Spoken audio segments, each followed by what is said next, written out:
لأزيل الحيرة من أمري، فهنا علم وهنا نور وهنا منبع كل الفكر. نهر من فقه يتجلى بعقيدة صدق في صدري، لبيك أتيتك في لهف بسؤالك يا أهل الذكر. بسؤالك يا أهل الذكر، بسؤالي جئت لكي أدري. بسم الله الرحمن الرحيم. الحمد لله رب العالمين وبه نستعين، والصلاة والسلام على أشرف الأنبياء والمرسلين سيدنا ونبينا ومولانا محمد وعلى آله و اصحابه اجمعین. با یاد و نام الله متعال برنامه امروز را آغاز میکنیم. عرض سلام و خسته نباشید داریم خدمت یکایک شما بینندگان عزیز.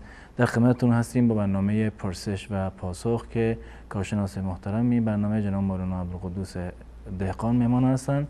خدمت ایشان نیز عرض سلام و خسته نباشید داریم. من خدمت جناب عالی و تمامی بینندگان عزیز و ارجمند عرض ادب و سلام دارم. السلام علیکم و رحمت الله و برکاته. و علیکم السلام و رحمت الله و برکاته. بینندگان عزیز، طبق روال معمول از سوالایی که از طریق SMS فرستادیم برنامه را آغاز میکنیم و انشالله بعد از آن تماس‌های تلفنی شما بینندگان را خواهیم گرفت. اولین بیننده پرسیدن که اگر برای ختنه پسر، یعنی پسر بچه ها محفل گرفته شود، آیا گناهی دارد یا نه؟ بسم الله الرحمن الرحیم و به نستعین و صلی الله علی نبینا محمد و علی آله و صحبه اجمعین. در مورد مراسم گرفتن به مناسبت ختنه فرزند، اگر که از بقیه مواردی که خلاف شرع هستند، یعنی یک مهمانی ساده هست و بدون موارد خلاف شرع هست، فقط در حدی که دوست و آشنایان یا اهل خانواده جمع بشوند یا طرف به شکرانه نعمت الله متعال بخواهد که یک شامی بدهد، گوسفندی رو قربانی بکند و به مردم شامی بدهد، در این اندازه ممانعت شرعی ندارد و جایز هست. جزاکم الله خیر. بیننده پرسیدن که یک سوال داشتم راجع به این که خداوند جل جلاله فرموده که اگر انسان برابر ذره کار خیر کرده باشد در آخرت پاداش آن را میگیرد و اگر کار بد کرده باشد جزا دارد. سوال این است که انسانی که تقوا داشته باشد یا انسانی که کارهای بدی کرده بعداً توبه کرده چگونه با اعمال قبل از توبه آنها برخورد میشود؟ در مورد این که الله متعال ذره ذره نیکی ها و خیری که انسان انجام میدهد یا ذره ذره بدی که انسان انجام میدهد اینها را ثبت میکند، این نشانه عدل الله متعال هست. در کنار عدل الله متعال ما رحمت و فضل الله متعال رو هم داریم که الله متعال هر نیکی را حداقل 10 برابر یا بیشتر از آن تا 700 برابر ثبت می کند و گناه را فقط همان یک گناه ثبت می کند. و اگر کسی تصمیم کار خیری رو بگیرد و آن کار خیر را عملی نکند و انجامش ندهد، باز هم یک کار خیر براش نوشته می شود. اما در مقابل اگر تصمیم کار بد و گناهی رو بگیرد و آن را عملی نکند، نه تنها که یک گناه برای اون نوشته نمی شود، حتی یک حسنه هم براش نوشته می شود که از تصمیم خودش بازگشته. پس بنابراین در اینجا ما 2 تا مطلب داریم. یکی داریم عدالت الله متعال که الله متعال به هیچ عنوان بر هیچ بنده‌ای ظلم نمی کند. اگر بخواهد که حساب دقیق و ریزی بگیرد، بر تمامی حسنات هم الله متعال انعام می کند و پاداش می دهد و به تمامی گناهان و سیئات ولو اینکه به اندازه مثقال یک ذره باشه. یعنی این که حتی به مثقال و اندازه یک ذره گناه هم بر شما اضافه نوشته نمی شود. همان چیزی را که نوشتید باید پاسخگو باشید. اما الله متعال بنابر لطف و رحمت خودش با بندگانش برخورد می کند و در روایت حضرت ابو موسی اشعری رضی الله تعالی عنه آمده که الله متعال هر وقتی که شب می شود در واقع دست خودش رو دراز می کند، صدا می زند گناهکاران را که اونهایی که در روز گناه کردند باز بگردند و در روز الله متعال ندا می دهد آنهایی که در شب گناه انجام دادند باز بگردند و الله متعال تمامی گناهان را می بخشد. ولو این که یک انسان و یک فردی رو ما تصور بکنیم که گناهانش به اندازه‌ای باشند که تمام گناهان بشریت را فقط یک نفر هم انجام داده باشد، بین اندازه گناهکار باشد، باز هم اینها از رحمت الله و وسعت بخشش الله متعال بزرگتر نیست. رحمت و فضل الله متعال بسیار بزرگتر است.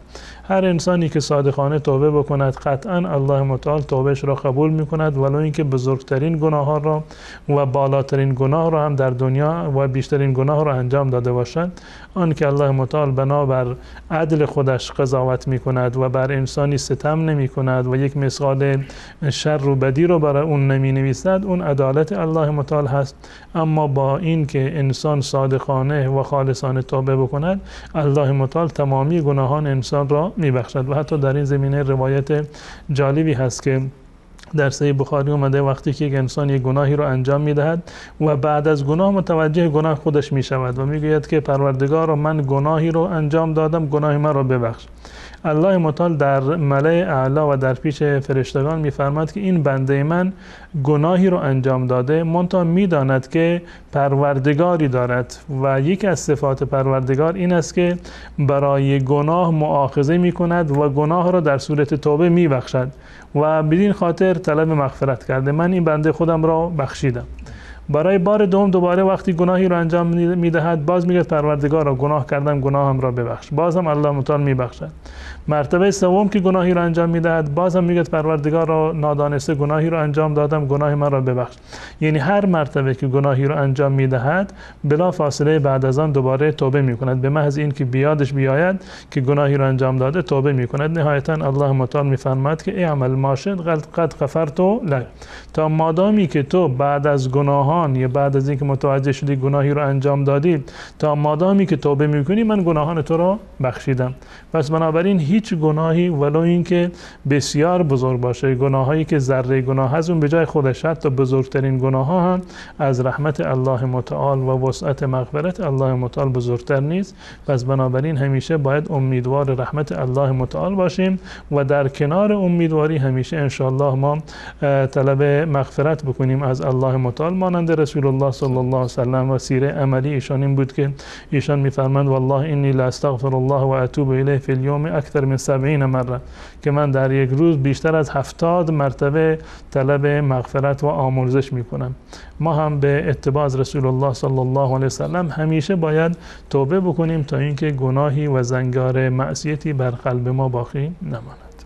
جزاکم الله خیر.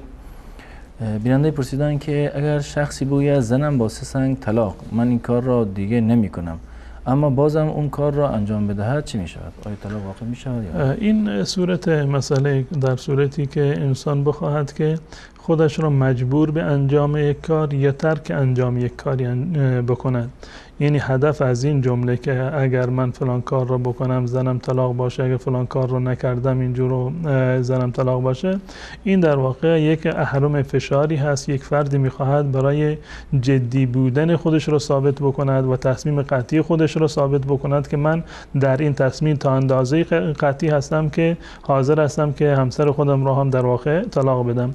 این محملش بر قسم هست نه بر طلاق، یعنی حمله بر قسم می شود و حکمش قسم به طلاق است. قسم خوردن به طلاق از نظر شرعی جایز نیست. قسم صرفا باید به نام الله و صفات الله متعال باشد، نه به مخلوقات الله و نه به اشیاء دیگر. پس بنابراین قسم خوردن به طلاق از نظر شرعی ناجایز و حرام هست. اگر کسی مجبور است که صداقت خودش را اثبات بکند، جدی بودن خودش را اثبات بکند و مجبور هست برای این کار قسم بخورد و اگر نیازی به قسم هم نیست قسمی نخورد. اما این که طلاق طلاق رو در وسط بیارد، زن طلاق بخورد، قسم و سوگند به طلاق بخورد، این یک کارش ناشایسته و گناهی هست. از این کار انسان باید اجتناب بکنه. اما در صورتی که کسی چون این حرفی رو زد اگر من فلان کار را کرده باشم زنم مثلا طلاق باشه، حکمش این است که یک کفاره قسم بدهد، یعنی این که 10 مسکین رو غذا بدهد یا به 10 مسکین لباس بدهد و در صورتی که توان مالی ندارد در مرحله بعدی 3 روز به جایش روزه بگیرد و زنش طلاق نمی‌شود. جزاکم الله خیر. بیننده پرسیدن که نماز بعد از اذان آیا فرض است یا سنت و همچنین پرسیدن که نماز عشا تا چه وقت خوانده شود جایزه است؟ نمازهایی که بعد از به اصطلاح اذان هست و رسول الله صلی الله علیه و سلم فرمودند بین کل اذانین صلاه و همچنین سنت های رواتبی که وجود دارند، سنت های قبلیه، سنت های بعدیه که 2 رکعت قبل از نماز فجر هست، 4 رکعت یا 2 رکعت قبل از نماز ظهر و 2 رکعت بعد از نماز ظهر و 2 رکعت بعد از مغرب و 2 رکعت هم بعد از نماز عشا که مجموعاً 10 رکعت یا 12 رکعت میشون بنابر روایت حضرت عایشه رضی الله تعالی عنها. اینا جو نمازهای سنتی هستند. انسان باید سعی بکند که قبل از اینکه نماز فرضش رو شروع بکند، به خاطر اینکه از حال و هوای زندگی دنیا و از اون محیطی که در اون بوده اینو یک زمینه سازی بشود به وسیله نمازهای سنت، نماز سنت و نماز نفلی رو قبل از نماز فرض بخواند. غیر از اون به اصطلاح استحبابش یا تأکیدی که در این زمینه اومده، خود این از نظر عملی هم یک نوع زمینه سازی می شود برای حضور قلب بیشتر در نمازهای فرض و این نمازها نمازهای سنتی هستند، فرض نیستند. فرض فقط همون نمازهای 5گانه هستند که 2 رکعت نماز فجر هست و 4 رکعت نماز ظهر و عصر هم 4 رکعت و مغرب 3 رکعت و نماز شاه هم مؤکده هست 4 رکعت. بله تاکید شده در هر صورت این نمازها تاکید داره. نماز سنت فرض تاکیدش بیشتر هست و بعد از آن نماز در واقع سنت ظهر هست و بیشتر از آن نماز سنت وتر هست تاکید شده، اما در حد فرض نیستند. اگر کسی بنابر عذری یا حتی بدون عذر اینها را ترک کرد در نظر شرعی گناه نیست، فقط این فضیلت رو از دست داده. و نماز عشا را هم سعی بکنند به خاطر آرای علما در این زمینه بیشتر از نصف شب به تأخیر نیندازند، نهایت وقتی که میخوان تأخیرش بکنند اما نصف شب باشه. سپاسگزارم از شما. بیننده پرسیدن که روش نماز استخاره را لطفاً برای من بیان نمایید. استخاره به معنی طلب اصلاح خیر هست که انسان در کدام این کار خیر من نهفته هست و برای این کار مشروع هست که انسان با اهل دین و با اهل تجربه قبل از استخاره مشورتی رو انجام بدهد، خودش کارشناسی بکند و سبک و سنگین بکند، با اهل معرفت و کسانی که در اون زمینه تخصصی دارن مشوره بکند و بعد از آن در واقع استخاره بکند. استخاره کردن به معنی این است که ما راضی هستیم به رضای الله متعال و ایمان به تقدیر داریم و از نظر روحی و روانی هم یک تاثیر بسیار مثبتی در آرامش انسان دارد. اساساً استخاره کردن در واقع همان گونه که میگن در کارهای خیر نیازی به استخاره نیست. در کار خیر نیازی به استخاره نیست. یعنی 2 تا کار هست، شما میخواید از این 2 تا کار یکی رو انجام بدید. مثلا من صله رحم رو انجام بدهم یا انجام ندهم، برای مثلا ملاقات خویشاوندانم برم یا نرم. خب رفتن به ملاقات خویشاوندان یک امر خیری هست، صله رحم هست و در مقابلش قطع رابطه با خویشاوندان یک گناه هست. در اینجا نیازی به استخاره نیست. اون کاری که خیر هست اون رو انجام بده، یعنی کاری که خیر هست، کاری که سنت هست، مستحب هست، واجب هست، اینها رو انسان باید انجام بده. و استخاره در مقابل به اصطلاح 2 کار خیر هست، هر 2 مورد کار خیری هستند و شما میخواد یکی از این 2 کار خیر رو انجام بدید، نمیدونیم کدوم یکی اولویت داره، اون کار رو استخاره میکنید، یعنی این دعا رو میخونید و نماز میخونید که با یکی از این 2 کار رو که برای شما در آینده شما بهتر هست یکی از این 2 کار رو انجام بدید. و روش استخاره در شریعت اسلامی فقط یک روشی هست، یعنی همین نمازی هست که انسان میخونه و دعایی که بعد از نماز استخاره در واقع خوانده میشود و استخاره گرفتن با نمیدونم آیات قرآن یا فال گرفتن به تعبیر دقیق تر، این از نظر شرعی هیچ گونه وجاهت و هیچ گونه اصلی رو نداره. و مطلب دیگر استخاره نیست. استخاره نه، اصلا استخاره نیست، یک فال هست که فال هم از نظر شرعی در واقع حرام هست. مطلب دیگر که در این زمینه بسیار مهم هست و متاسفانه مردم ما به اون دقت ندارند این است که هر کسی خودش برای خودش باید استخاره بگیرد. من نمیتونم برای شما استخاره بگیرم، میتونم به شما مشوره بدهم، از من مشورتی میخوای، من بنابر نظر خودم یک مشوره ای رو، اون چیزی رو که به نظر من براتون خیر است به شما مشوره میدم. اما این که من به جای شما نماز بخونم و به جای شما دعا بکنم، استخاره بکنم، این از نظر شرعی ثابت نیست و هر فردی فقط میتواند که خودش، یعنی برای خودش استخاره بکند. استخاره بنابر روایاتی که در این زمین آمده، امام بخاری رحمت الله علیه از حضرت جابر رضی الله تعالی عنه روایت میکند که رسول الله صلی الله علیه وسلم استخاره را و روش و دعای استخاره را به اندازه یک سوره از قرآن به ما یاد میداد، یعنی اهمیت میداد به آموزش نماز استخاره و دعای استخاره.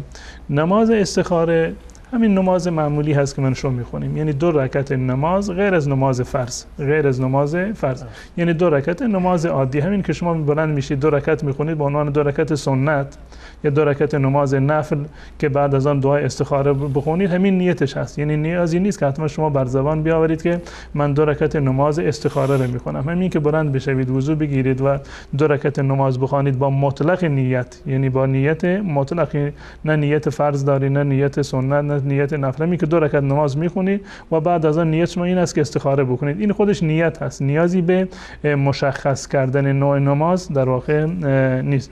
این 2 رکعت نماز میخونید، در این 2 رکعت نماز هر چیزی رو که خواستید میخونید، یعنی سوره هایی رو که به اصطلاح بلد هستید، بهتر است اگر تونستید سوره کافرون و سوره اخلاص رو بخونید یا هر سوره دیگری رو که خوندید، هیچ گونه ممانعتی رو در این زمینه و هیچ محدودیتی در این زمینه نیست.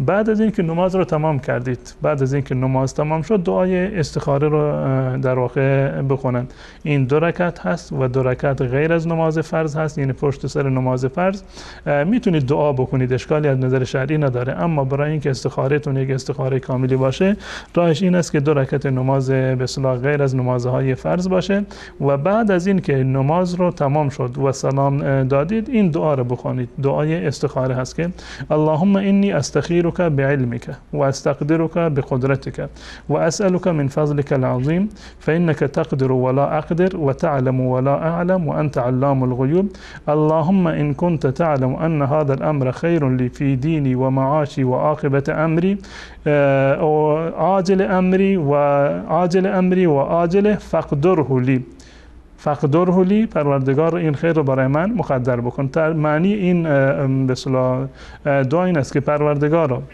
من از تو طلب خیر میکنم، زیرا که تو علم داری و استقدرک به قدرتک و از قدرت تو طلب قدرت میکنم که تو قدرت داری و از فضل تو و از احسان و نعمت تو من خواستار هستم، زیرا که تو توان داری و من توان ندارم، تو میدانی و من نمیدانم و تو علام الغیوب هستی. پروردگارا تو میدانی که اگر این کار برای من خیر هست، در دین من، در معاش من، در عاقبت و زندگی من، در دین و دنیای من، پس پروردگارا این کار رو برای من مقدر بفرما. فقدره لی، این کار رو وقتی میگه فقدره لی یعنی اون موردی رو که در ذهنش هست اونو در ذهن بیاره. مثلا میگه که امکان هاذا الزواج، میخواد ازدواج بکنه، پروردگار اگر این ازدواج برای من خیر هست، اگر این سفر برای من خیر هست، اگر فلان کار برای من خیر هست، این رو برای من در واقع مقدر بکن و یسره لی ثم بارک لی فیه اللهم ان کنت تعلم ان هذا الامر شر لی فی دینی و معاشی و عاقبت امری، یا در بعضی از روایات اومده که عاجل امری او عاجل فصرفه عنی واصرفنی عنه، پروردگار اگر به صلاح من نیست اون رو از من دور بکن و من هم منصرف بکن از این کار. وقدر لی الخیر حیث کان ثم ارزنی به، پروردگار خیر را هر کجا که هست برای من مقدر بفرما و و مرا به این تقدیر خودت و به اون خیر در واقع راضی بگردان. این مجموعه دعایی هست که در این زمینه به عنوان دعای استخاره ذکر شده از رسول الله صلی الله علیه وسلم. اما اگر کسی یعنی به زبان عربی بلد نیست، میتونه همین دعا رو به زبان فارسی هم زمزمه بخونه. پروردگارا تو عالم الغیب هستی، تو میدانی من نمیدانم، تو قدرت داری من قدرت ندارم، تو عالم غیب هستی و من عالم غیب نیستم. پروردگارا اگر این کار رو به صلاح دین و دنیای من و عاقبت من میدانی، این رو برای من میسر بکن و برای من میسر بکن. اگر این کار برای من در دین و دنیا و عاقبت و آخرت من ضرر داره، به ضرر من هست، من رو از این منصرف بکن و خیر رو هر کجا که هست برای من مقدر بکن و من رو به تقدیر خودت راضی بگردان. به زبان فارسی هر زبان محلی هم که بخونند از نظر شرعی هیچ اشکالی نداره و این استخاره در واقع شمرده میشه. و بعد از آن که استخاره کرد، یعنی هر کدوم طرفی که تمایل داشته باشه اون کار رو انجام بده. یعنی لازم نیست که حتما خواب ببینید میگه من استخاره کردم جواب نگرفتم. خود این که شما استخاره کردید یعنی واگذار کردید به الله و بعد از آن هر کاری رو که شما تصمیم گرفتید با تصمیم خودتون اون کار رو در واقع انجام بدید. منتظر نباشید که حتما خوابی ببینید. و به صورت افراد معدود نمیگه به صورت کلی چیزی خواب نمیبینه انسان، اما لازم نیست که انسان برای این خوابی ببینه. همین که شما یکی از اون دو تا قضیه براتون ترجیح پیدا کرد و یک مقدار اطمینان بیشتری حاصل کردید، بر اون عمل بکنید، انشالله بعد از آن شما ضرر و زیانی نمیبینید. جزاکم الله خیر با توضیح که دادین. از اتاق فرمان خواهش میکنم که شما تماس بینندگان عزیز را زیرنویس بکنن و بینندگانی که قصد دارن تماس بگیرن لطفاً سوالاتون رو به صورت مختصر آماده داشته باشین و همچنین از طریق گوشی تلفن به صحبتتون ادامه باشین بدین و منتظر نباشین که صدا از گیرنده پخش بشه، چون صدا دیرتر میاد. تشکر میکنم از شما. جناب بیننده پرسیدن که بعضی پیام هایی روان میکنن که میگوید بعد از 9 دقیقه آرزویت قبول میشود. خب اگر بعد از 9 دقیقه قبول نشد، اگر قبول شد و اگر قبول نشد چی؟ آیا ارسال چنین پیام های جایزه؟ و گفتم به نظر ایشون اعتقاد این که این اشخاص که بعد از 9 دقیقه آرزوشون قبول نشده نسبت به دین مبین اسلام اعتقادشون ضعیف میشه و خیلی از یهودی ها و نصرانی ها و بیدین ها پشت سر این پیام ها هستن که میخوان که اعتقاد مسلمانان رو نسبت به دین ضعیف کنن. این درست یعنی؟ در مرحله اول این گونه پیام ها هیچ گونه ارزش علمی و ارزش اخلاقی رو نداره. همه میدونند اون کسانی که این گونه پیام ها رو فرستادن یک افرادی هستند که افراد شیادی هستند یا احیانا افرادی هستند که به گمان خودشون به این طریق میتونند که مردم رو وادار مثلا به کار خیر بکنند یا وادار نمیدونن به درود فرستادن بکنند یا وادار به پخش کردن این پیام بکنند. اولا این پیام ها هیچ گونه وجاهت شرعی رو نداره و دلیل شرعی رو نداره و این کم به شما گفته میشه اگر این کار رو کردید به چند نفر فرستادید یا فلان کار رو انجام دادید یک خیری حتما میبینید فلانی اینو تجربه کرده، اینا تمامشون دروغ هست. هیچ عنوان نباید چنین مواردی رو انسان قبول بکنه. اینا سخن گفتن از غیب هست و تصدیق این موارد یعنی در واقع چه بسا که انسان رو به حد کفر برسانه. یعنی یک فردی باور داشته باشه کسی دیگر اینقدر مطمئن از غیب خبر میدهد که این کار رو انجام بده حتما فلان کار و فلان حادث شما برآورده میشود، چون این چیزی صحت نداره. و به هیچ عنوان انسانی که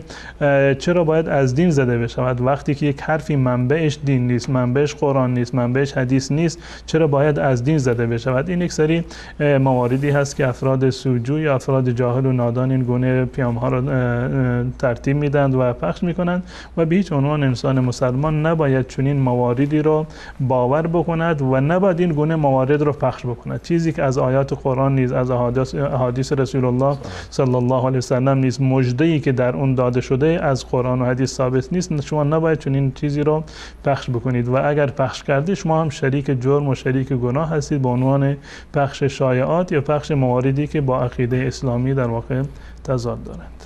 جزاکم الله خیر. اولین بیننده را وصل کنید اتاق فرمان. سلام علیکم، برنامه پرسش و پاسخ بفرمایید.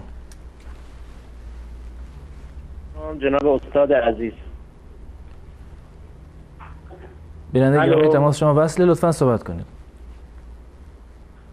جناب استاد، من از محضر شریف جناب آقای عبدالقدوس بزرگوار سوالی دارم. بفرمایید. اینه که نماز خوندن پشت سر سلفی و غیر مقلد رو مولوی چابهاری گفتن جایز نیست و اگر نماز پشت سر سلفی خوندی باید دوباره نماز قضا کنی. آیا واقعا نمیشه پشت سر وهابیان نماز خوند؟ یعنی سلفی ها مسلمان نیستن که مولوی چابهاری شما دلیل هم دارین برای حرفتون این ادعاتون؟ بله دلیل دارم. خب اگر دلیل دارین دلیل بیان کنید. چه کتابی آدرسش؟ بله الان از کنم خدمت شما این مطلب رو الان من خدمت شما میخونم حضورتون که عرض کنم. اجازه بدید یه لحظه. شما اگر وقت برنامه رو دارین میگیرین فکر نکنم که هدفتون سوال شرعی باشه، فقط میخواد وقت برنامه تلف کنید. تشکر میکنم از شما. سلام علیکم بفرمایید. ببخشید سوال داشتم از خدمت کارشناس بزرگوار. سوال شرعی دارین؟ سوال شرعیه؟ بله بفرمایید. در خدمتتون هستیم بفرمایید.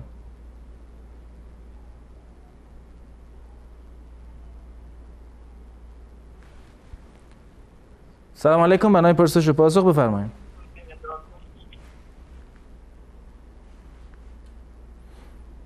سلام علیکم بفرمایید.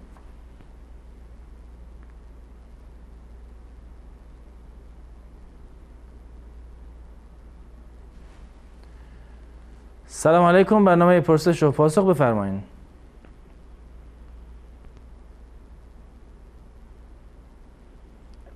ظاهراً باز بنده از بینندگان تقاضا دارن که وقتی که تماس گرفتن لطفاً صحبتشون ادامه بدن و منتظر نباشن که صدای من یا صدای خودشون رو از تلویزیون بشنون. سلام علیکم، برنامه پرسش و پاسخ بفرمایید. سلام، خسته نباشید جناب استاد. سلامت باشین، در خدمت شما هستیم. یک سوال داشتم از جناب مولانا. سوال شرعی اگه هست در خدمتتون هستیم. سوال شرعی جناب. بفرمایید. از منطقه خراسان زعفرون کارم خواستم ببینم زکات زعفرون چجوری محاسبه میشه؟ به یک حد نصاب برسه یا از هم حداقل گل زعفران میشه زکاتش پرداختی؟ همین اگه محبت توضیح بدن جناب مولانا ممنون شما میشم. انشاءالله. و چقدر هست زکات گل زعفران چجوریه؟ درست. سوالی هم دارین؟ نه ممنون، تشکر. خسته نباشید. سلامت باشین.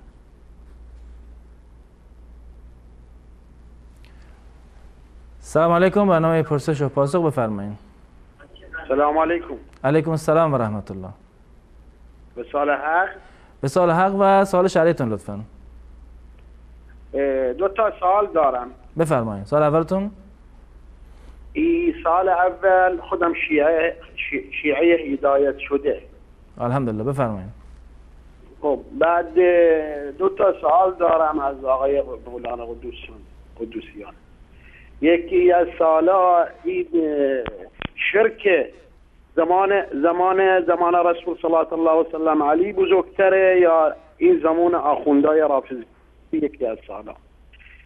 بعد این آخوندان رافضی این نمازشون پیش پروردگار قابل قبول هست یا نیست؟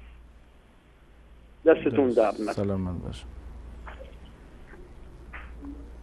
البته بیننده عزیزم نکته جالب که اشاره کردم که آخوند بالاخره اصل و مطلب رو خوب میفهمه و انجام میده، با شخص عادی که انجام میده که این آخوند فهمیده داره این کار رو میکنه.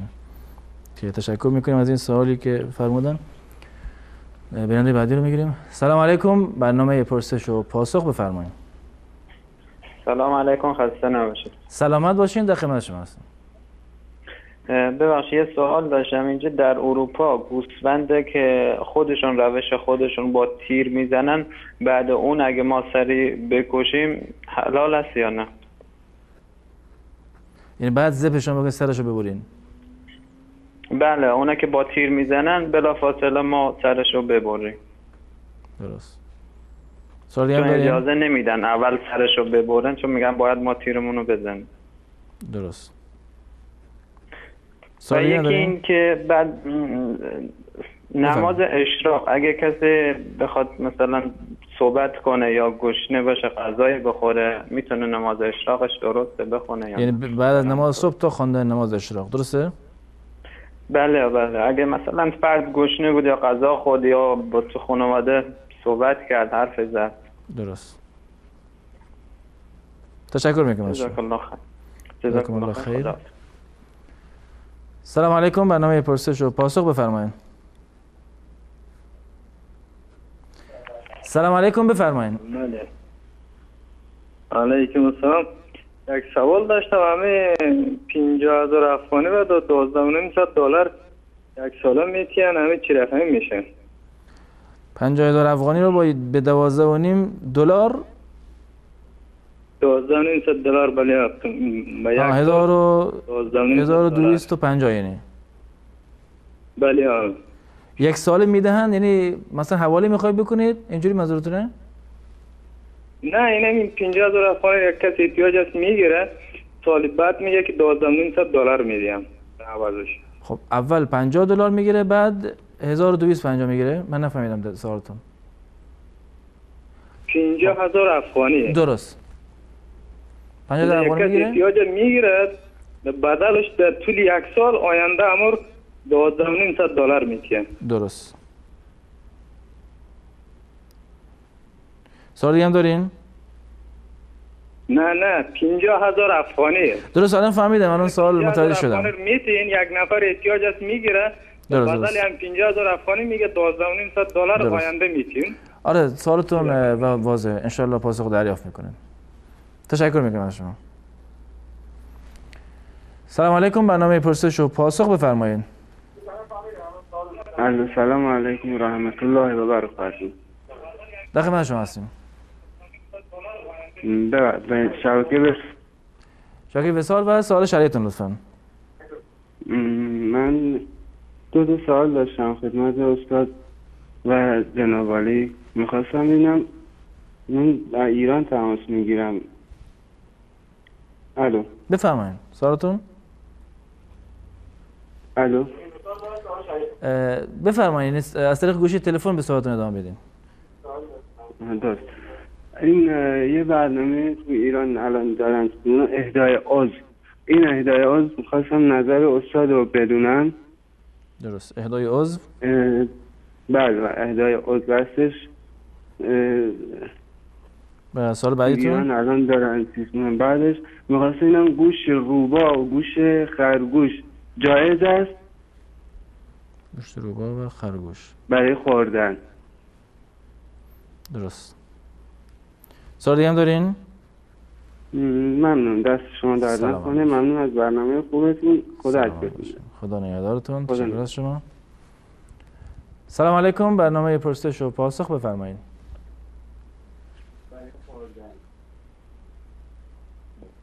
سلام علیکم. علیکم السلام و رحمت الله. بخشی یه سوال شریع داشتم. بفرمایید سوالتون. بوسیدن دست به گذاشتن به پیشانی حکمش چیه می‌خواستم بدونم. بوسیدن دست و گذاشتن بر روی پیشانی. بله. این منظور بعد از ذکر و دعاست یا چه سوری؟ نه مثلا ما ترکیه ایم. بله. ترکا این کار زیاد میکنن. درست. یعنی بعد از نماز کی نیست یا کلا عادتشون اینجوریه؟ نه همینجوری. درست. تشکر از شما. سلامت باشه. سلام علیکم. برنامه پرسش و پاسخ بفرمایید.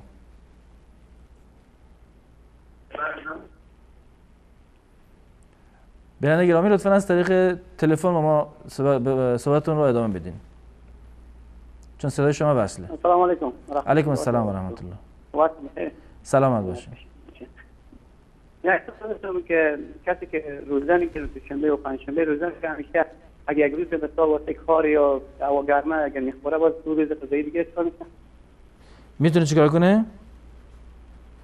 کسی که دوشنبه و پنجشنبه همیشه روزه میگیره و حساب 13 و 14 و 15 و اینا روزه میگیره، اگر یک روز گرم هوا کار زیاد داره اگر میخوره دیگه میشه. قسمت آخر حرفتون چی میگه؟ من نفهمیدم. خاطر گرمی هوا درست. اگر نگیره دوشنبه و پنجشنبه همیشه روزه میگیره. درست. این قضاییشو بگیره؟ باز اگر مثلا یک روز هوا گرمه یا مثلا کار داره اگر اون میخوره باز غذایی دیگه درست یا نه؟ درست. سوال دیگه هم دارین؟ سوال دیگه که اگر داخل چای آبخوری که مار افتاده باشه بمرده باشه بعد از اینکه حساب از اون نریده باشم وضو گیرم نماز بخونم، بعد از که نماز خوندم اون رو باز از داخل شام مال بالا کنم ببینم که مار بوده، بعد نماز قضا کنم از دعا بخونم یا نه همون نماز صحیحه؟ درست. نه دست شما در نکنم. شکر. سلامت باشید. سلام علیکم. علیکم السلام و رحمت الله. بیننده بعدی رو میگیریم. سلام علیکم، برنامه پرسش و پاسخ بفرمایید. سلام علیکم. سلامت باشین، در خدمت شما هستیم. یک سوال داشتم. بفرمایید سوالتون. سوال در مورد آهنگ گوش کردن بود. آهنگ گوش کردن حرام است یا نه؟ درست. سوال دیگه هم دارین؟ سوال دیگه نه دست دارم. سلامت باشین. تشکر از شما. سلام علیکم، برنامه پرسش و پاسخ بفرمایید.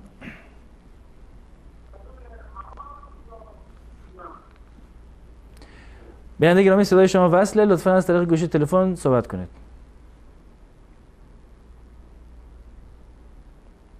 سلام علیکم بفرمایید.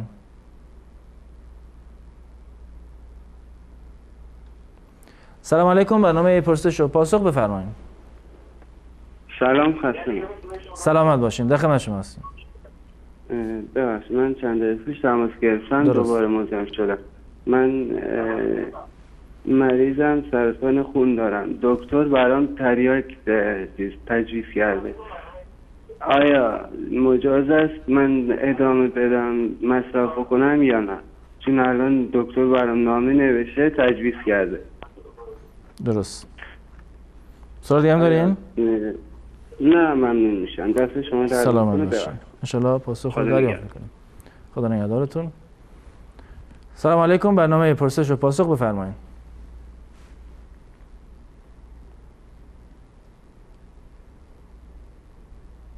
سلام علیکم بفرمایید. الو. در خدمت شما هستیم. سلام علیکم. علیکم السلام و رحمت الله. از شما یه سوال داشتم در مورد امام زمان که اهل سنت میگن که یه نفر در آینده میاد به نام مهدی. میخواستم بپرسم که اگر این مهدی که میاد در آینده حدیث گفته از رسول خدا گفته، اگر رسول خدا گفته از طریق وحی بوده که حضرت رسول صلی الله علیه ابلاغ شده، اگر از طریق وحی حضرت رسول گفته خب از طرف خدا بوده. اگر که از طرف خداوند بشه میگن که اگر رسول الله گفته از طریق وحی گفته. سوالتون این درسته که این اگر اینو گفته رسول الله گفته از طریق وحی گفته؟ نه دیگه اگر رسول الله فرموده از طریق وحی. یکی بلندتر اگه صحبت کنین صداتون خیلی پایینه. که از طریق وحی خداوند بهشون فرموده میشه آخرین بازم میشه فرستاده خداوند که تا اینکه بخواد یک شخص عادی باشه. خب وحی که رسول الله گفته که دجال هم میاد، آیا دجال هم که اومد فرستاده خداونده؟ یعنی پیامبره؟ خیلی از خبرها داده پیامبر. خداوند ان شاء الله پیامبر باشه. نه خداوند گفته آخرین فرستاده حضرت محمد صلی الله علیه و آله و سلم. اگر که خداوند فرموده که به حضرت رسول که شخصی در آخر زمان میاد به نام مهدی که باید شخص عادی باشه که دیگه لزومی نداشت که خداوند بفرماید به نام مهدی. نه منظوره که این حرفا رو رسول الله گفته که در آینده این چیزا رو خواهد داد، به ما خبر داده. این نشونه ای که یکی از معجزات رسول الله است که از به ما این خبر رو داد. تشکر میکنیم، ان شاء الله پاسخ رو دریافت میکنیم. سلامت باشین. تشکر میکنم بیننده گرامی. سلام علیکم، برنامه پرسش و پاسخ بفرمایید.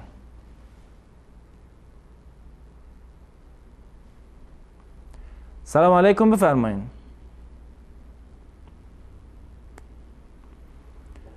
بیننده گرامی شما رو خط هستین، لطفاً صحبت کنید.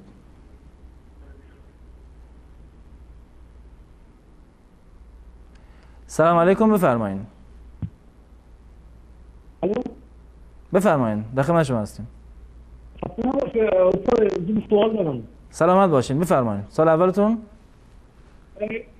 یکی این که آیا اصحاب کهف وجود داره یا نه؟ آیا اصحاب کهف وجود داره یا نه؟ غار اصحاب کهف؟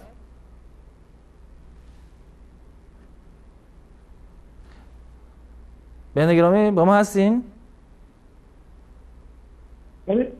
یعنی سوالتون این بود آیا اصحاب کهف وجود داره یا نه؟ آیا شب اول اصحاب کهف وجود داره یا نه؟ صداتون آیا من اینجوری میفهمم یعنی آیا اصحاب کهف واقعیت داره یا نه، درسته؟ یا اون غارهایی که منسوب به اصحاب کهف؟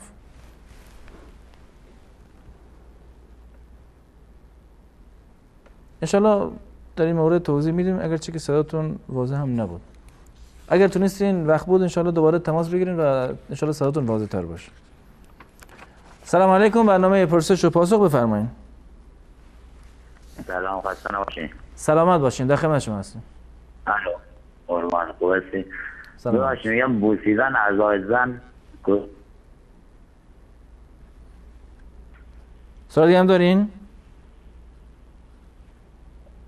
ممنون قربان. سلامت باش. سلام علیکم، برنامه پرسش و پاسخ بفرمایید.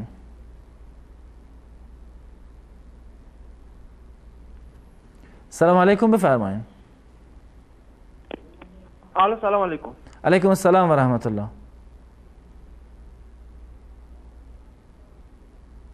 از طریق گوشی تلفن به صحبتتون ادامه بدین با ما.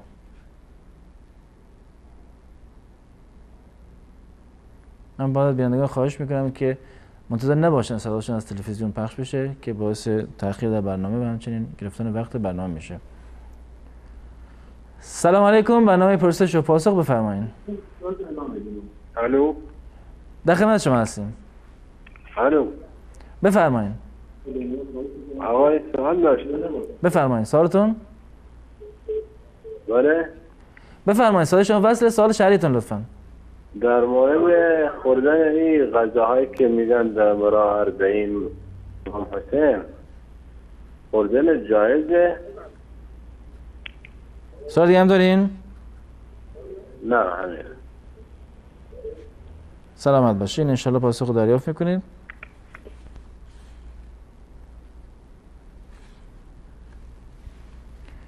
سلام علیکم، برنامه پرسش و پاسخ بفرمایید. بله، سلام علیکم استاد. سوال من تمام نشده بودم، سوال قبلی. بفرمایید سوالتون. اما درباره اصحاب کهف درسته؟ همین که من گفتم اما $12,500 مثلا وقتش که برسه دوباره طرف مثلا هم پول داده نمیتونه. درسته، به جای اون به شما دلار میده، درسته؟ بعد 1 سال.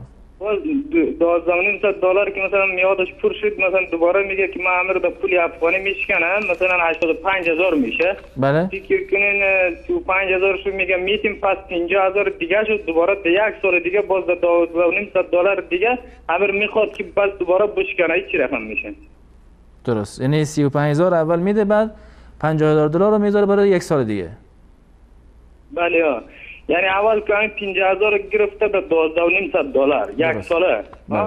یک سالش که پورا شده باز $12,500 مثلا شکستاندن به 85,000 افغانی که برای فعلا $12,500 85,000 افغانی میشه. درست. باز میگم من 35شو میتونم مثلا 50 دیگه شو باز $12,500 دیگه باز بش کردن که ندارم. این چی رقم میشه؟ درست میگه ندارم. درست، انشالله پاسخ دریافت میکنم. تشکر از شما. زنده. سلام باشه. آخرین تماس رو بگیرین. سلام علیکم، بفرمایید. سلام علیکم، بفرمایید. ظاهرا تماس ها قطعه. بینندگان عزیز، در اینجا با هم یک میان برنامه میبینیم، دوباره باز خواهیم گشت، در خدمت شما خواهیم بود. با ما باشید.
الظلمات أنسي في خلواتي يا سعدي وهنائي القرآن حياتي يا ای کسانی که ایمان آورده اید، از بسیاری از گمانها بپرهیزید، بیشک برخی از گمانها گناه است. و در امور دیگران تجسس نکنید و بعضی از شما بعضی دیگر را غیبت نکند. آیا کسی از شما دوست دارد که گوشت برادر مردهش را بخورد؟ به یقین از این کار نفرت دارید و تقوای الله پیشه کنید. به یقین الله توبه پذیر مهربان است. نور في الظلمات أنسي في خلواتي يا سعدي وهنائي القرآن حياتي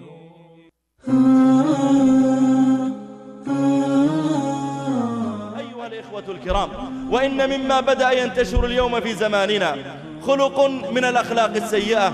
قال الله تعالى فيه: يا أيها الذين آمنوا اجتنبوا كثيرا من الظن إن بعض الظن إثم. فأمر الله تعالى باجتناب أكثر الظن حتى لا يقع المرء في سوء الظن. وإذا نظرت اليوم في واقعنا فتجد أن سوء الظن له تأثير سيء في الواقع. فكم طلقت من زوجات، وكم فشلت من تجارات بسبب سوء الظن، وكم ضيعت من أموال، وكم شرد من عيال بسبب سوء الظن، وكم أزهقت من أرواح، وكم سجن من أشخاص بسبب سوء الظن، وكم وقعت من خصومات ومن مشكلات كبار بسبب سوء الظن، وكم عصي الملك العلام وقطعت الأرحام بسبب سوء الظن. فلله العجب مما يفعله سوء الظن في الأزواج وبين الأبناء وآبائهم وبين الجيران، بل ربما دخل أحيانا بين بعض طلبة العلم فقطع الأوصار التي بينهم، وبدل أن يتعاونوا على البر والتقوى ربما بدأ بعضهم يكيد بالآخر ويشتغل في عرضه وينهى الناس عن اتباعه أو الصلاة معه.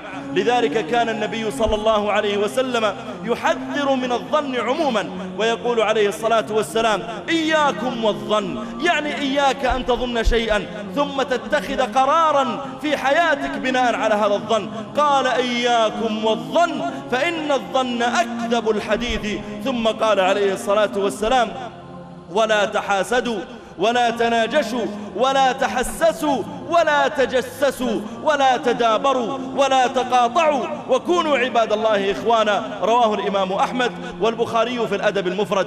فقوله عليه الصلاة والسلام: إياكم والظن، ثم قوله بعدها: ولا تجسسوا، لأن الإنسان إذا ظن شيئا بامرأته ظن ظنا سيئا، أو ظنه ربما بجاره، أو ظنه بأخيه أو بولده، أو ظنته الزوجة بزوجها، أو الولد بأبيه، بدأ بعد ذلك يقع في أنواع من المعصية، جره ذلك إلى التجسس عليه، جره ذلك إلى التحسس، وهو أن يبدأ يسأل الناس: هل رأيتم فلانا يفعل كذا؟ هل علمتم أنه يفعل كذا؟ هل ظننتم أنه يفعل كذا؟ فيتجسس بنفسه ويتحسس الأخبار عند الآخرين، ثم بعد ذلك يقع في الدبران في أن يدبر عن إخوانه ويقاطعهم. فقال عليه الصلاة والسلام هنا: إياكم والظن، ثم بين عاقبة هذا الظن فقال: ولا تجسسوا ولا تحسسوا ولا تدابروا ولا تقاطعوا وكونوا عباد الله إخوانا.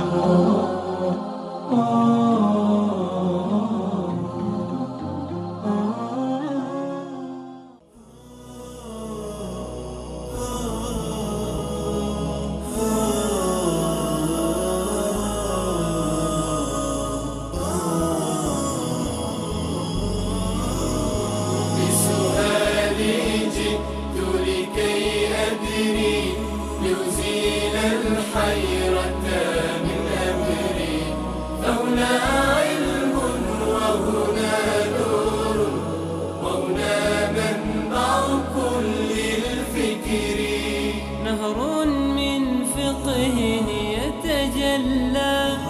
بعقيدة صدق في صدري لبيك أتيتك في لهف بسؤالك يا أهل الذكر بسؤالك يا أهل الذكر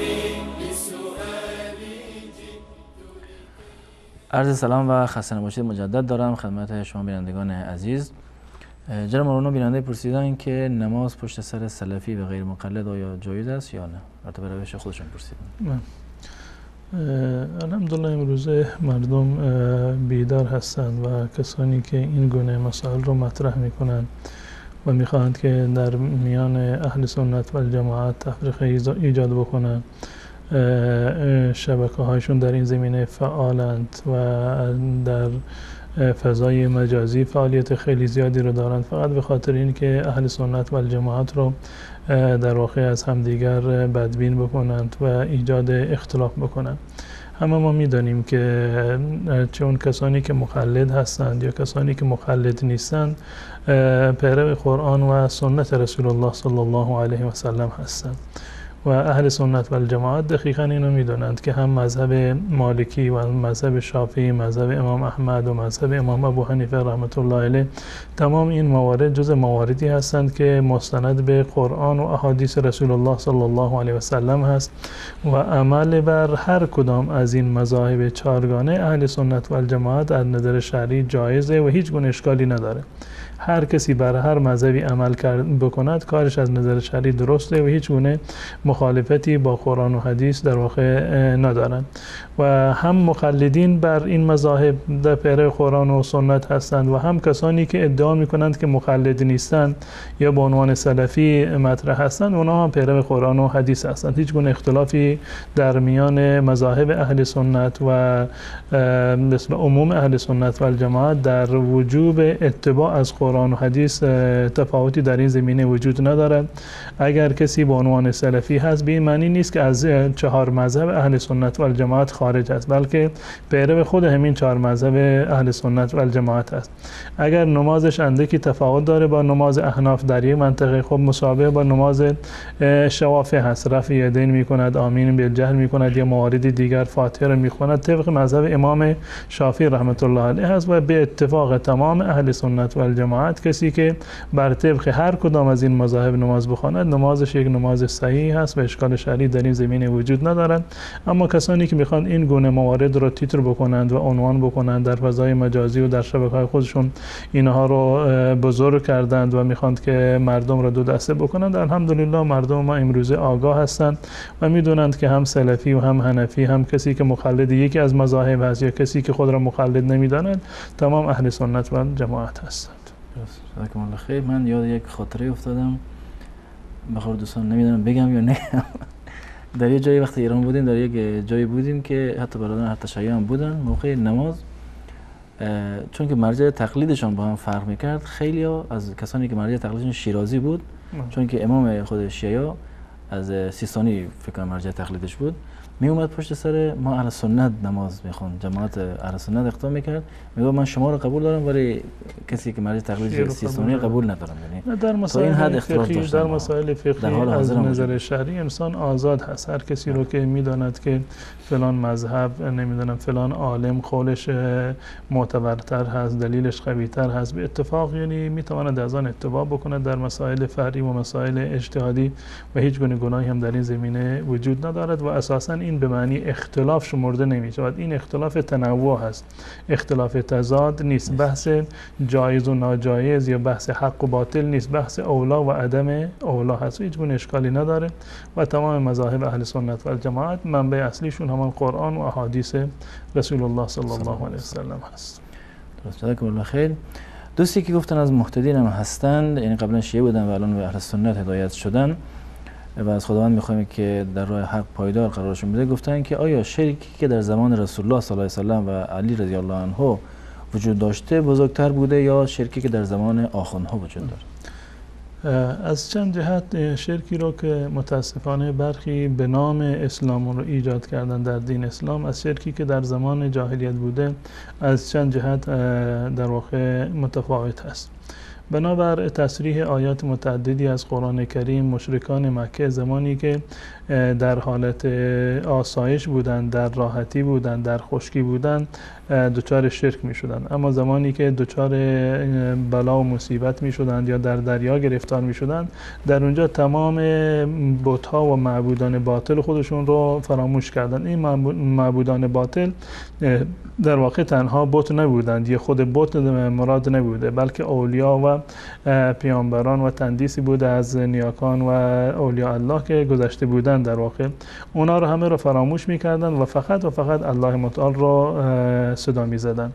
و ما می‌دونیم هم در روایات شیعه و هم در روایات اهل سنت و الجماعت اومده که دعا یک نوع عبادت هست. دعا، خود دعا به کمک طلبیدن و استغاثه و استعانت خودش یک نوع عبادت هست و الله متعال به ما دستور داده که به غیر از الله متعال کسی رو از اون استعانت و استغاثه ندید. ایاک نعبد و ایاک نستعین معنیش همین هست. این وقتی که عبادت یعنی طلب از الله متعال یک نوع عبادت هست، پس بنابراین ما نباید از مرده و از کسان دیگر طلب استعانت و استغاثه بکنیم. به تصریح آیات قرآن در زمان گذشته مشرکان فقط در حالت رخا و در حالت آسایش دچار شرک می شدند، یعنی غیر الله را صدا می زدند. اما امروز ما می بینیم که متاسفانه بسیاری از کسانی که ادعای اسلام را دارند هم در رخا و آسایش و هم در هنگام سختی در هر دو مورد غیر الله متعال را صدا می زنند. چه بسا کسانی باشند که به عنوان مسلمان هستند اما در عمرشون یک بار حاجتشون از الله متعال نخواستند، فقط و فقط از غیر الله متعال میخواند. قطعا اگر از این جنبه ما بررسی بکنیم میبینیم که مشرکان زمان ما از زمان رسول الله صلی الله علیه و سلم شرکشون قوی تر هست، زیرا که اونها فقط در حالت آسایش و راحتی شرک میورزیدند، غیر الله را صدا میزدند. اما مشرکان زمان ما هم در راحتی و آسایش و هم در هنگام ضرر و زیان و سختی غیر الله متعال را صدا میزدند و حتی الله متعال را صدا نمیزدند. حتی امروزه برخی افراد چه بسا که نه در حالت آسایش و نه در حالت سختی اصلا به یاد الله متعال نمیافتند و کل دعایشون فقط و فقط دعای غیر الله هست و دعای خالصانه که الله متعال دستور داده فقط و فقط الله متعال را بخواهند و از اون طلب کمک بکنند اصلا در زندگیشون وجودی نداره. نقطه دومی که در این زمین قابل اهمیت است این است که در زمان رسول الله صلی الله علیه و سلم مشرکانی که در قبل از اسلام بودند آنها فقط یعنی شرکشون در بعد الوهیت بود، در باب الوهیت در واقع مشرک بودند، به این معنی که غیر الله متعال رو پرستش میکردند، عبادت میکردند، برای غیر الله متعال نذر و نیاز میکردند، برای غیر الله متعال قربانی میکردند، برای غیر الله از غیر الله متعال طلب کمک میکردن. تمام اینها در بعد الوهیت است. اما در این که آسمان و زمین رو که آفریده، مدیر و مدبر جهان هستی که هست، که چه کسی به اصطلاح فرزند میدهد، چه کسی موت و حیات و زندگی و رزق میدهد، تمام در این زمین ها معتقد بودند که فقط و فقط الله متعال هست، کسی دیگر چنین خاصیت و چنین اختیاری رو نداره. اما متاسفانه امروزه در میان مسلمانان افرادی هستند که معتقد هستند که ما مستقیما از غیر الله متعال این چیزها رو طلب بکنیم و اونها مستقیما میتوانند که این کارها رو برای ما در واقع انجام بدن. می‌بینیم یک نوع بسیار تفاوتی از در میان شرک معاصرین و شرک زمان جاهلیت. پس بنابراین این شرکی که امروزه وجود داره بنابر توجیهات و سابقه دینی که به اون دادن در واقع هم شدیدتر هست و شرک بزرگتری هست. جزاکم الله خیر. آیا نماز آخوندها و اهل دین شیعیان نظر پروردگار قبول میشه؟ در واقع ببینید نماز رو یعنی اگر کسی نادانسته یک فردی هست، مقلدی هست، مقلد یک آخوند هست و یک مرجع دینی هست و برایش اصلا امکانی وجود نداشته که برود طریقه نماز خوندن رو، طریقه وضو رو یا بقیه احکام شرعی رو از یک منبع درست یاد بگیرد و این فکر میکرده که فلانی عالم هست و از اون در واقع تقلید کرده، این گناهش بر همون مرجع تقلیدش هست. گناهش برگردن خود مرجع تقلیدش هست، در صورتی که کوتاهی نکرده باشه برای دریافت حق. اما اگر یک فردی به عنوان اینکه خودش آخوند هست، عالم هست و خودش دیده و دانسته، میداند که آنچه که من فتوا میدهم یا آنچه که من عمل میکنم برخلاف قرآن هست، برخلاف احادیث رسول الله صلی الله علیه وسلم هست، فقط به خاطر تعصب مذهبی قائل به آن هست، این در واقع در روز قیامت پیش الله متعال معذور شمرده نمی شود و قطعا الله متعال او را مؤاخذه خواهد کرد و گناه کسانی که فتوای غلط این رو شنیدن هم برگردن خود این فرد محاسبه خواهد شد. سپاسگزارم از شما. بیننده گفتن که در اروپا هستن و در مورد ذبح پرسیدن، گفتن که گوسفندی که به روش خودشان در اروپا ذبح میکنن نمیذارن که سرش بریده بشه، بلکه با تیر میزنن. آیا اگر این کارو بکنن، یعنی با تیر یک گوسفندی رو بزنن بعد آنها مسلمان ها سرش رو ببرن، آیا خوردنش جایز است یا نه؟ از نظر شرعی نشانه گرفتن حیوانات زنده و خصوصا حیواناتی که اهلی هستند، یعنی برای به قصد شکار نیست، به اصطلاح هدف قرار دادنشون با گلوله از نظر شرعی حرام هست و جایز نیست و ذبح شرعی شمرده نمی شود. اگر حیوانی را، گوسفندی را، گاوی را با گلوله بزنند و در حالات عادی، نه در حالتی که رمیده باشد یا جز مواردی که جز یعنی شکار محسوب می شوند، حیوانات اهلی رو به این صورت نباید یعنی ذبح بکنند و این ذبح شرعی شمرده نمی شود و خود این عمل هم یک عمل گناهی هست که آزار دادن به حیوانات است. رسول الله صلی الله علیه و سلم می‌فرمایند که ولیحد احدکم شفرته ولیرح ذبیحته، شما وقتی که می‌خواید حیوانی رو ذبح بکنید کارتون باید تیز باشه و تا اینکه گوسفند و حیوانی که ذبح میشه راحت باشه، زجر ندید اون حیوان رو، اذیت و آزار بیشتری در واقع نبیند. و همچنین در واقع بحث تیر زدن به حیوان که یک نوع آزار بیمورد حیوان هست و از نظر شرعی چون این چیزی حرام و ناجایز هست. اما در مرحله بعدی بالفرض که در یک جایی دولتی حکومتی مجبور میکند که باید به این طریق انجام بگیره، با تیر بزنند حیوان را، اگر این حیوان قبل از این که بمیرد سرش را بریدند، این در واقع حلال هست. قبل از این که بمیرد اگر سرش را بریدن از نظر شرعی حلال هست، اما اگر بر اثر اصابت گلوله مرده باشه در اون صورت جز مواردی هست که حرام هست و استفاده کردن از گوش درست نیست. اگر تا زمانی که زنده هست سرش را بریدند و ذبح شرعی انجام گرفت، در این صورت برای شما حلال هست و گناه اون عمل زشت و که حیوانات را آزار میدن برگردن خود اون کسانی هست که این قانون را وضع کردن. درست. تشکر میکنم از شما. بیننده گفتن در مورد نماز اشراق که اگر بین نماز اشراق و نماز صبح کسی بخواد غذا بخوره یا صحبتی بکنه، کار داشته باشه، بعد نماز بخونه، آیا نماز اشراق درست است یا نه؟ در مورد نماز اشراق روایت متعددی اومده. روایت ترمذی حضرت انس رضی الله تعالی عنه که فضیلت نماز اشراق رو بیان میکند، فرمودن من صلی الغداة فی جماعت. این روایت خودش چندین شرط داره. من صلی الغداة فی جماعت، هر کسی که نماز فجر را با جماعت بخوند. پس بنابراین شرط اولش این است که با جماعت بخوند. الان تفاوتی ندارد که در مسجد باشد یا در منزل باشد. ثم قعد يذكر الله حتى تطلع الشمس ثم صلى ركعتين كانت له حجة تامة. و بعد از این که نماز جماعت تمام شد، در محل نماز جماعت، در همون جایی که نماز فرض را خونده، در اونجا بنشیند و تا هنگام طلوع آفتاب مشغول ذکر الله متعال باشد و بعد از طلوع آفتاب 2 رکعت نماز بخواند، این درجه و اجر به اصطلاح یک حج و عمره کاملی را دارد.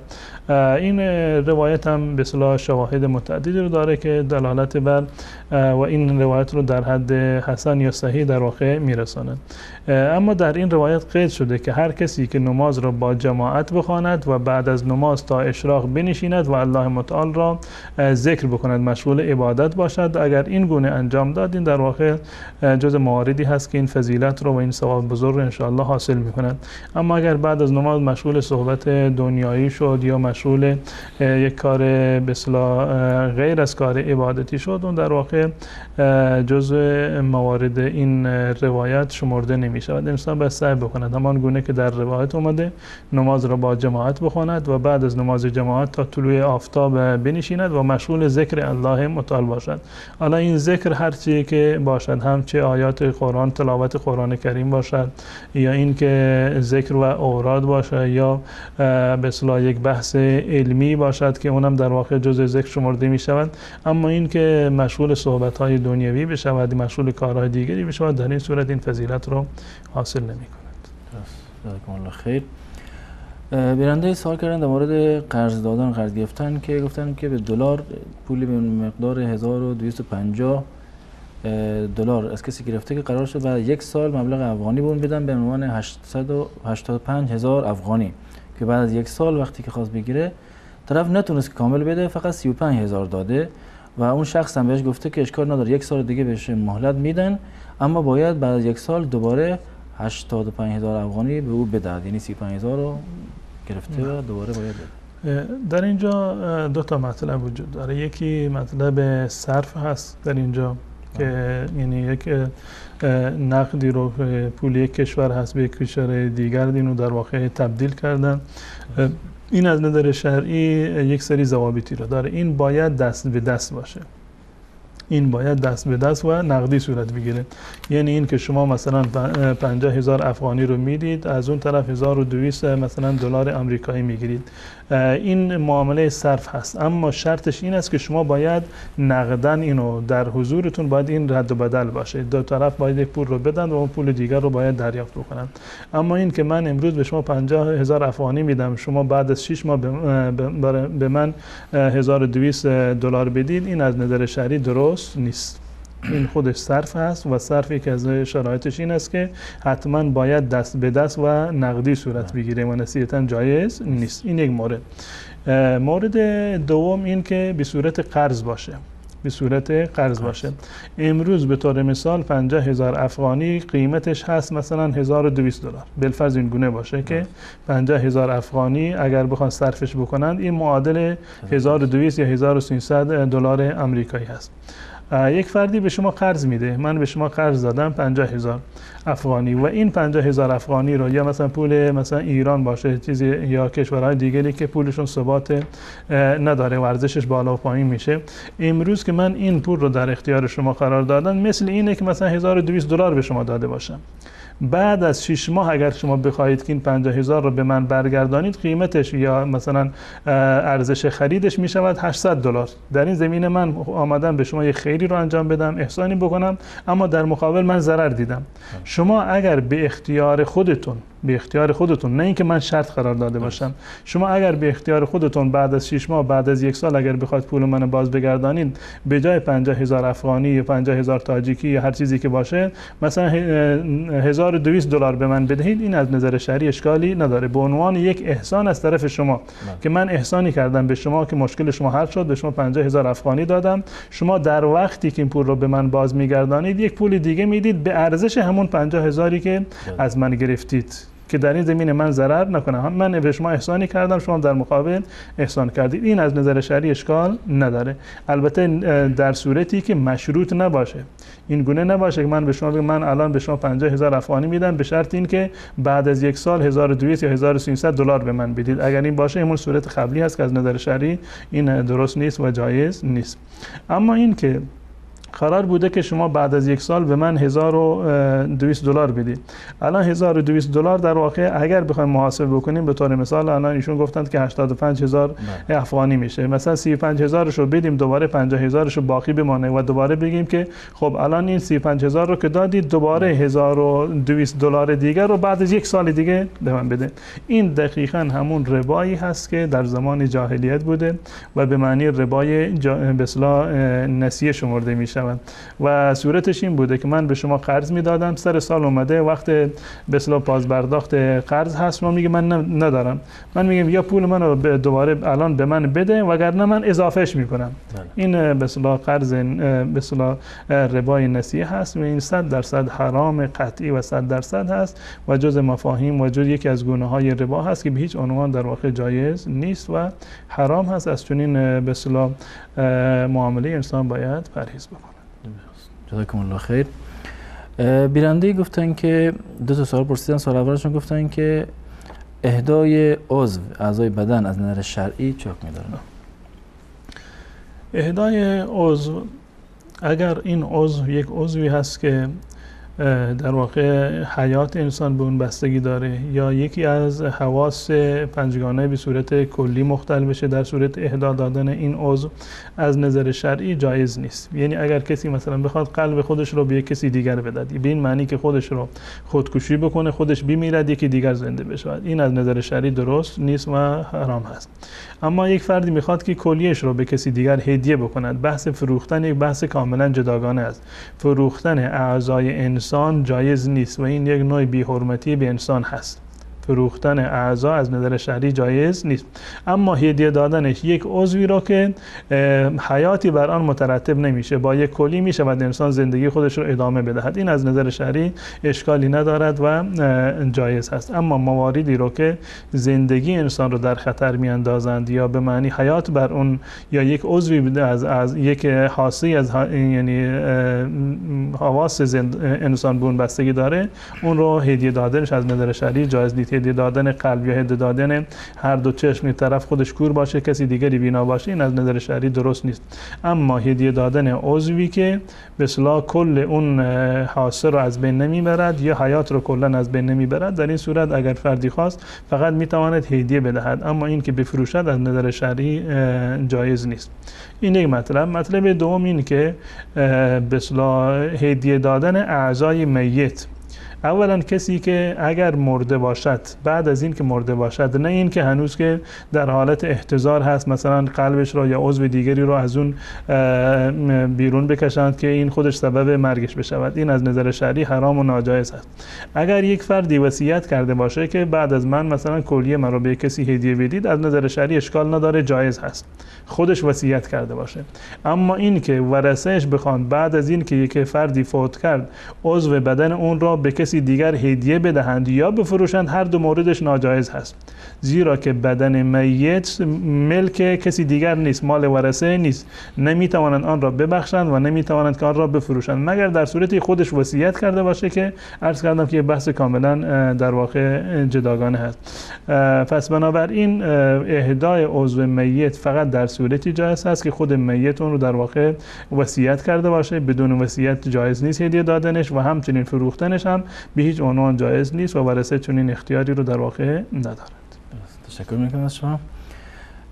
خوردن گوشت روبا و گوشت خرگوش چه حکم داره؟ خود گوشت خرگوش که به اتفاق مذاهب اهل سنت و الجماعت این حلال هست. روایتی در این زمینه هست از حضرت انس رضی الله تعالی عنه که در یک سفری خرگوشی رو شکار کردن و رسول الله صلی الله علیه و سلم از اون گوشت هم در واقع میل فرمودند. به اتفاق هر چهار مذهب اهل سنت و الجماعت گوشت خرگوش جزء مواردی هست که حلال هست و گوشت روبا هم بنابر قول اکثریت اهل علم و اکثر مذاهب اهل سنت و الجماعت مکروه و حرام هست و خوردنش در واقع جایز نیست. مذهب امام ابو حنیفه و امام احمد رحمت الله علیه و همچنین امام مالک رحمت الله علیه که یک مقدار درجه پایینتر قائل به کراهت هست، اما در مذهب امام ابو حنیفه و امام احمد جز مواردی هست که به اصطلاح خوردنش جایز نیست. قولی از امام شافعی رحمت الله علیه در این زمینه نقل شده که در واقع معتقد به حلال بودنش هستند و این با توجه به این که جز مواردی هست که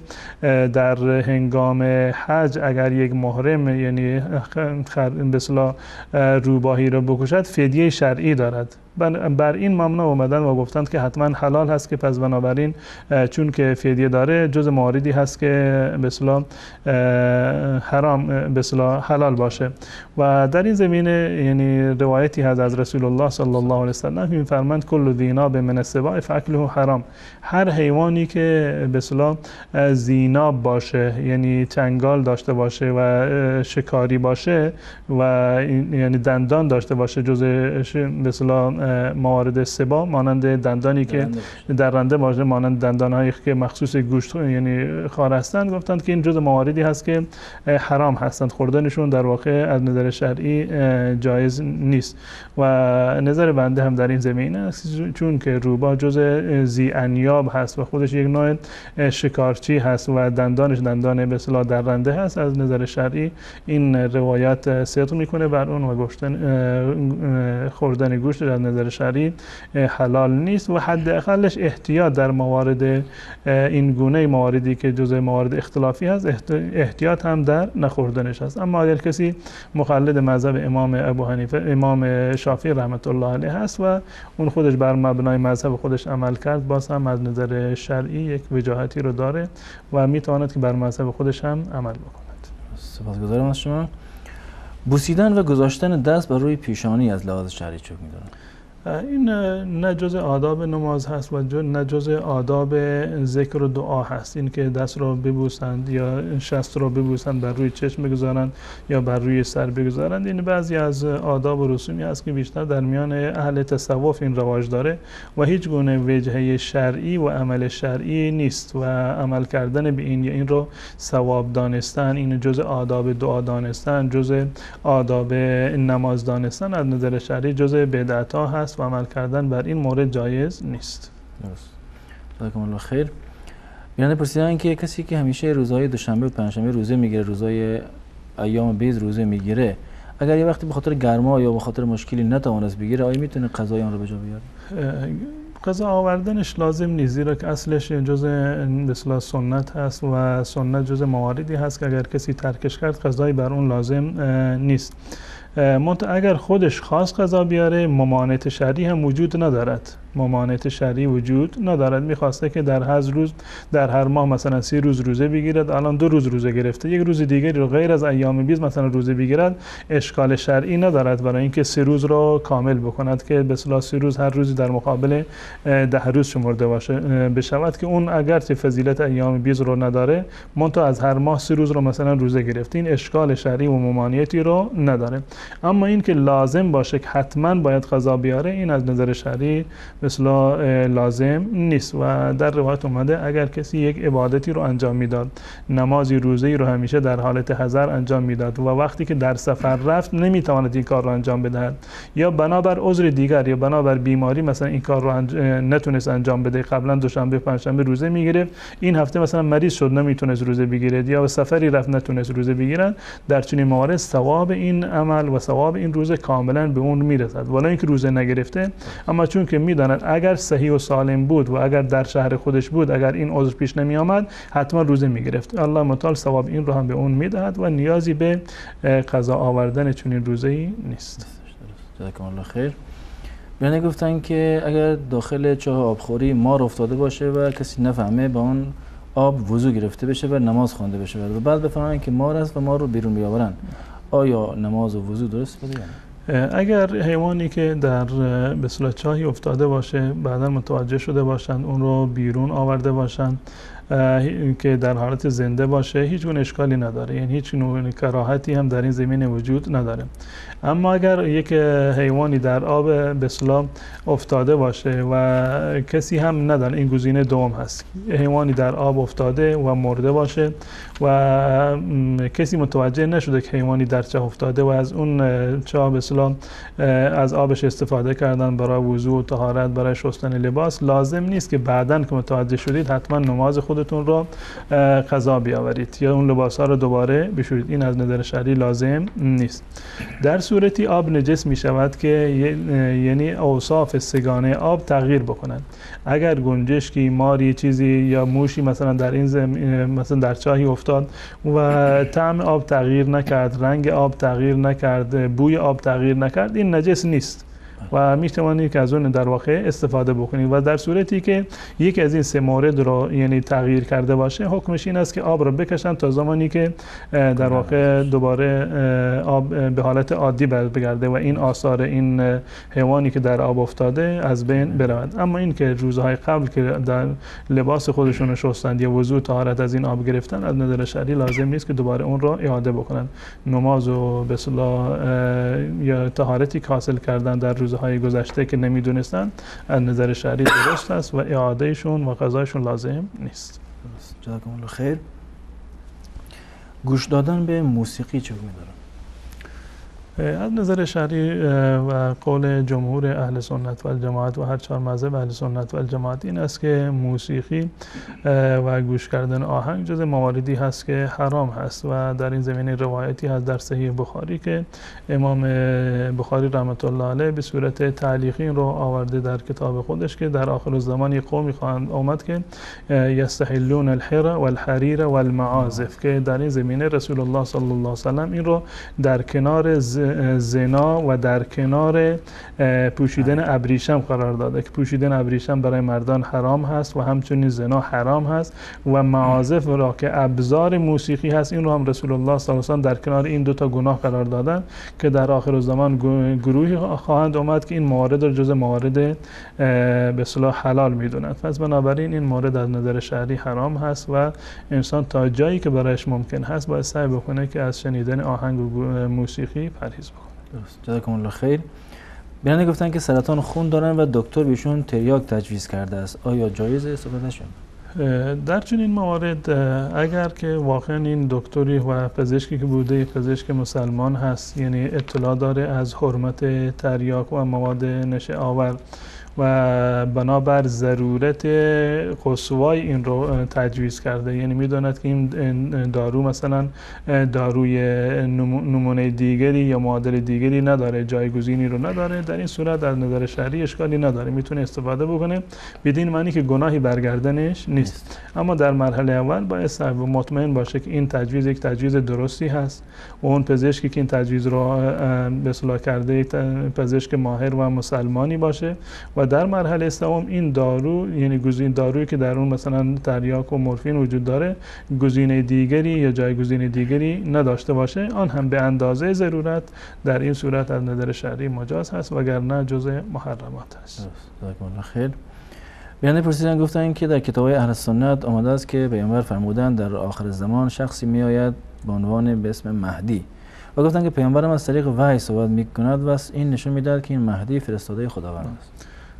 این که رسول الله صلی الله علیه و سلم از طریق وحی صحبت میکنند معنیش این نیست که هر کلام رسول الله صلی الله علیه و سلم وحی باشه هر کلام رسول الله صلی الله علیه و سلم وحی نیست این گونه که مثلا رسول الله صلی الله علیه و سلم در مجلسی نشستن با اصحاب خودشون با دوستان خودشون با همسران خودشون حرف عادی رو میزنن این وحی الله متعال نیست یعنی این گونه نیست که الله متعال مثلا وحی کرده باشه به رسول الله صلی الله علیه و سلم که به همسرت بگو که برای من یک لیوان آب بیار این معنیش این نیست اما حکمی رو که رسول الله صلی الله علیه و سلم به عنوان حکم شرعی بیان میکنند برای مسلمانان این وحی الهی هست زیرا که رسول الله صلی الله علیه و سلم از جانب خودشون حکمی رو برای مردم به اصطلاح واجب و فرض نمیگرده هر چیز حکم شرعی رو که برای مردم ابلاغ میکنند حتما وحی الهی بوده و از جانب الله متعال اون رو ابلاغ کرده اما سخنان عادی رسول الله صلی الله علیه و سلم وحی شمرده نمیشوند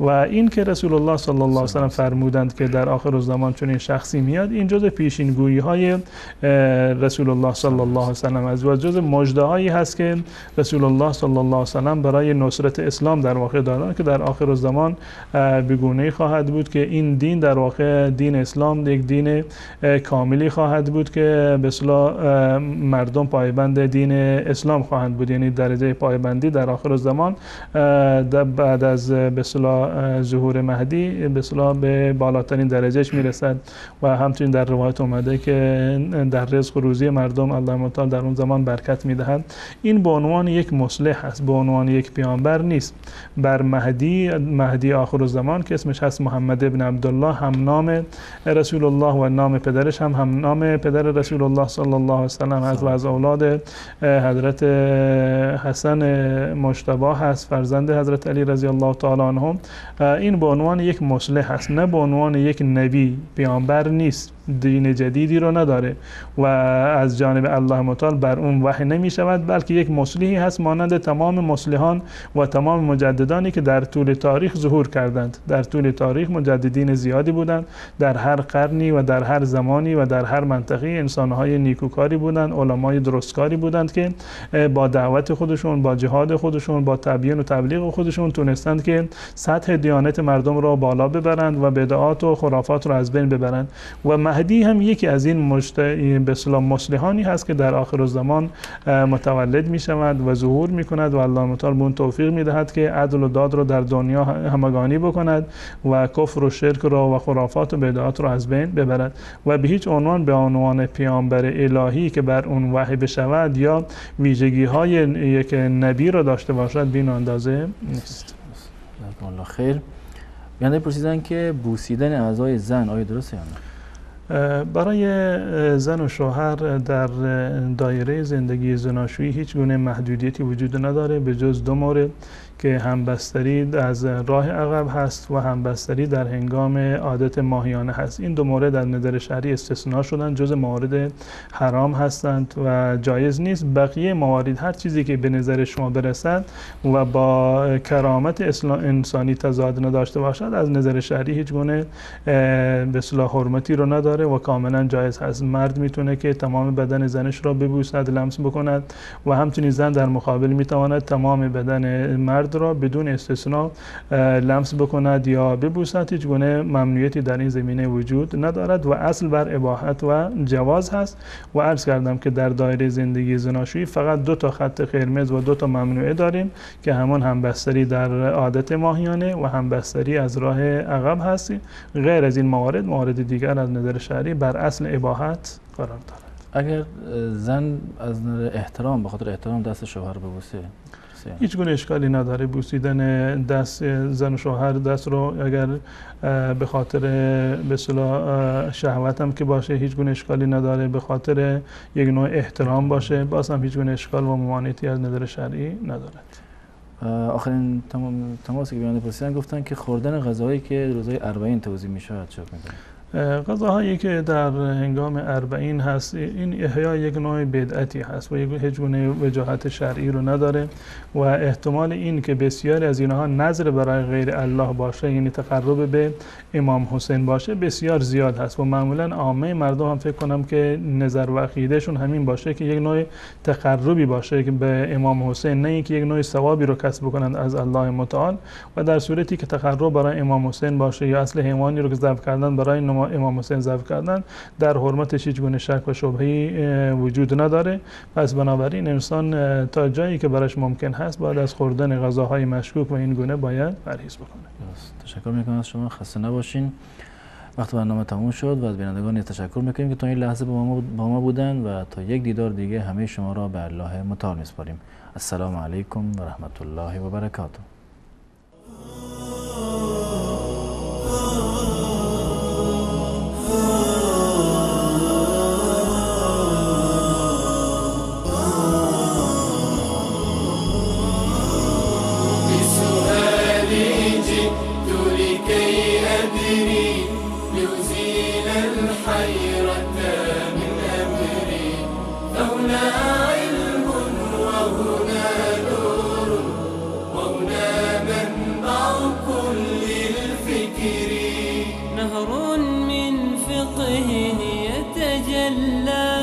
بعقيدة صدق في صدري لبيك أتيتك في لهف لسؤالك يا